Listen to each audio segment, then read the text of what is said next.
Ronald Reagan tells the story of a couple of parents who had two sons, identical twins, but they were different as day and night when it came to their personalities and to their outlook on life, because one was an eternal optimist. It didn't matter what happened in his life, he always looked at the bright side of things. The other was just a dyed-in-the-wool pessimist. It didn't matter how good things were, he always saw some impending disaster looming over the horizon. And so both boys had to deal with things in such a way that sometimes they were disappointed. One because he thought everything was going to be good and it wasn't always. The other because he thought everything would be bad and he missed out on the good. So the parents got to talking about it. Christmas was coming up and they hit upon a solution that they believed would help their boys become more realistic in their outlook. They certainly didn't want to discourage the optimistic one from being optimistic, but they wanted him to be realistic about it. And the pessimist, they agreed he needed a little bit of work because he needed to enjoy life a little bit more and see that life could be very good. And so here's what they did.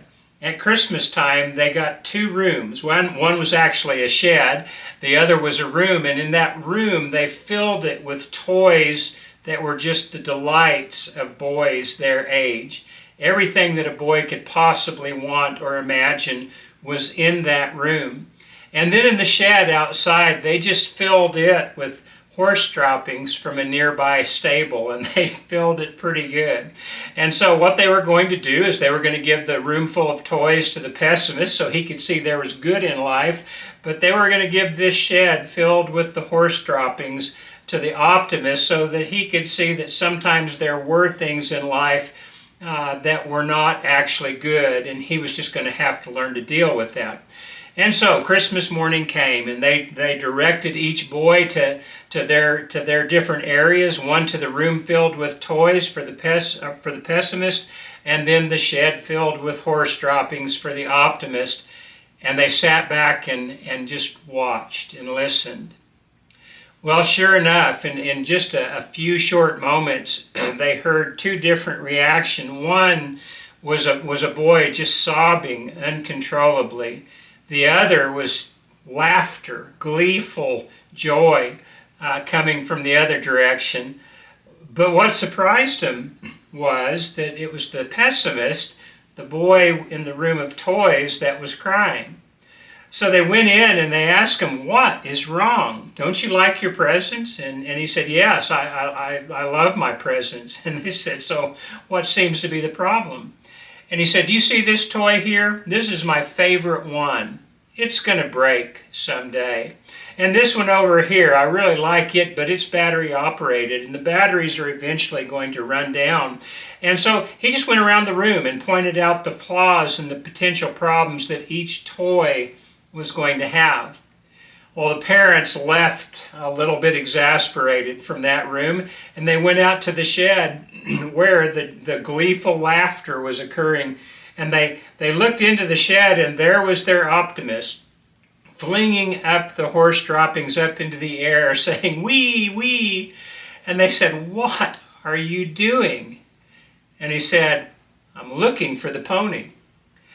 Well, you have to admit there's something to somebody who can look at the good side even when things are bad, and there is probably something to be said for the one that even when things are going great can be wide open, eyes wide open enough to realize that it's not going to last forever. But the two personalities were serious flaws.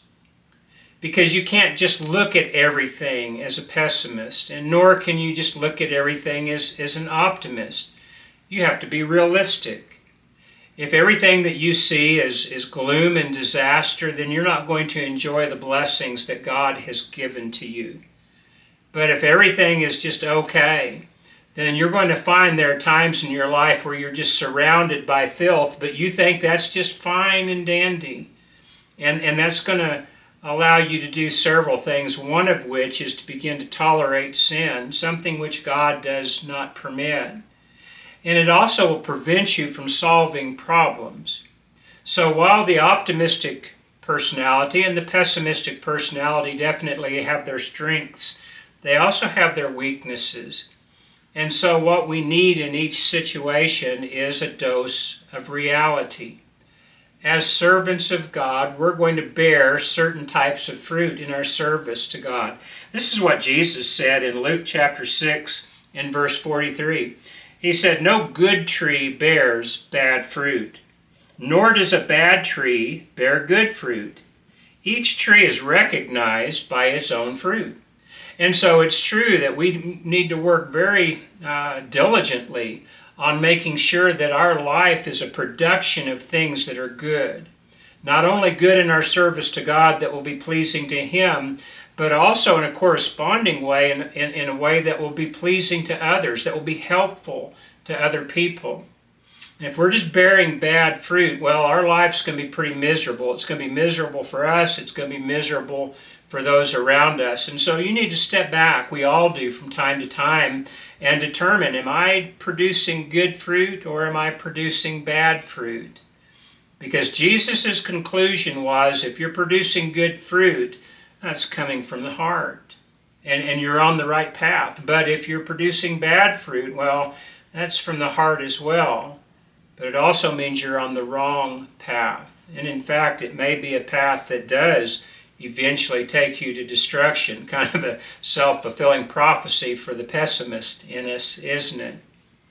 And then he said this, each tree is recognized by its own fruit. People don't pick figs from thorn bushes or grapes from briars. The good man brings out good things out of the good stored up in his heart. And the evil man brings evil out of the evil stored up in his heart. For out of the overflow of his heart, his mouth speaks. Well, it's very clear from this that we do need to have a positive outlook on life. We need to have a positive direction. And so generally speaking, we are going to be very much optimistic. And what's not to be optimistic about? If we're in a good relationship with God, we're going to heaven. And the things that do occur in life that are difficult, they're just incidents on the road to heaven, aren't they?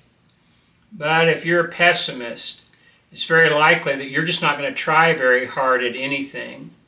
You're going to be convinced that doom and gloom is around the corner for everything, so why even try? When you do try to do good things, something bad's just going to happen, so why not just let it go?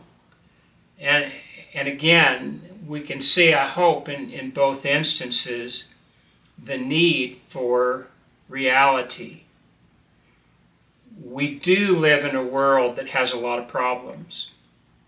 And as a result of that, we need to have our eyes open enough to these problems so that we can see the dangers that are ahead. But we want to do that in such a way that we can figure out how we can get some kind of a solution for the problems so that things can work out good, so that we don't have to live in filth and squalor. And again, we don't want to just have rose-colored glasses on everything so that even filth and squalor look good. We don't need to have a good relationship with evil, for that is evil in and of itself. Romans chapter 1 talks about people who not only get involved with sin, but also who approve of those who are conducting themselves in a sinful manner. This is not good fruit. This is bad fruit. But the problem is it has the appearance of being good. As a matter of fact, in our modern world, tolerance seems to be a great virtue. And when it comes to things like race and wealth and just different social situations, tolerance is good. We need to be tolerant of people who are in different situations from us. But we cannot be tolerant of sin. In the book Habakkuk, the prophet Habakkuk says, "Your eyes are too pure to look upon evil," talking to God. And then he says this, "You cannot tolerate sin." Well, if God cannot tolerate sin, neither should we. And so again, we don't need to be so unrealistic in life that we just put up with evil behavior, because evil behavior will eventually affect us all. And evil behavior always has a penalty for the innocent. And we need to be vigilant enough and have enough compassion in our hearts to be trying to protect the innocent. But if all we do is look at the bad side of life, anytime somebody says it's a good day and you point out to them 10 reasons why it's a bad day, well, after a while, good people aren't going to want to be around you much anymore. Even bad people aren't going to want to be around you much. You're going to find yourself a very lonely individual with that type of a point of view. And the other thing is, you're going to forget to enjoy your blessings, which God gives to you so that you can be pleased with the good things that He has. And if we're so pessimistic that we view our blessings as potential problems, then that's a problem, isn't it? We need to enjoy this life. We need to enjoy the rightful things that God has given to us to enjoy. And we need to let other people see that joy, because once they see that, they're going to want that too, because a lot of people are joy deficient, aren't they? They may not feel like pessimists. They may feel like realists. That's one of the problems with pessimism, is those who are truly pessimistic usually don't recognize that in themselves. They just feel like they're being realistic. But if you're not enjoying your blessings, if you're not attracting others to God and to Christ with your joyful view of life, then you're going to waste a lot of the opportunities that you have. And you're also going to be depressed in your life, and God doesn't want that. I want to say it again, we're going to heaven. We should be optimistic and not pessimistic, but we need to be realistic enough that when we see problems, that we can identify them as problems, take caution, take guard if we need to, but then try and figure out how we can correct those problems, because we're optimistic enough to know that if God is for us, no one can be against us. And so our problems can be solved. But we have to have a realistic viewpoint of them to recognize them as problems in the first place, or we're just going to eventually end up in a shed filled with horse droppings thinking that everything is just dandy. God doesn't want that for us any more than He wants us to live in a world where everything is just gloom and doom and impending disaster. God wants us to be good servants of His. He wants us to produce good fruit in this life. He wants us to be optimistic enough that we can draw others to us by that optimistic personality. But in the end, what He's really wanting us to draw people to is to He and to Christ. Because they're the ones that are going to save a world that has a lot of problems. They're the ones that are going to be able to pull us out of our difficulties. They're the ones that are going to be able to give us hope and allow us to live in faith and be encouraged with the fact that even if times are a little bit difficult now, someday this world will be over and there will be heaven, and we want to be there, and we want to help as many other people be there as well as we possibly can. We're not going to be saved by our goodness or by the fruit that we bear, but we'll be rewarded for the good deeds that we do, and we'll surely be punished by the evil deeds that we do. And so, again, have an optimistic viewpoint of life, yes, but be realistic enough to be able to solve or help solve all the problems and difficulties that life throws at us. Then you'll be useful to others, you'll be useful to God, and someday you'll have a home with Him in heaven.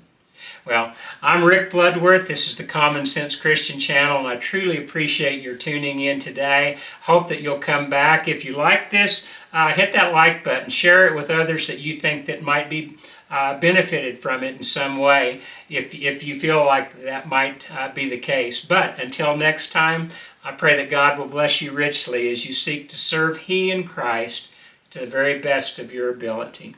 God bless.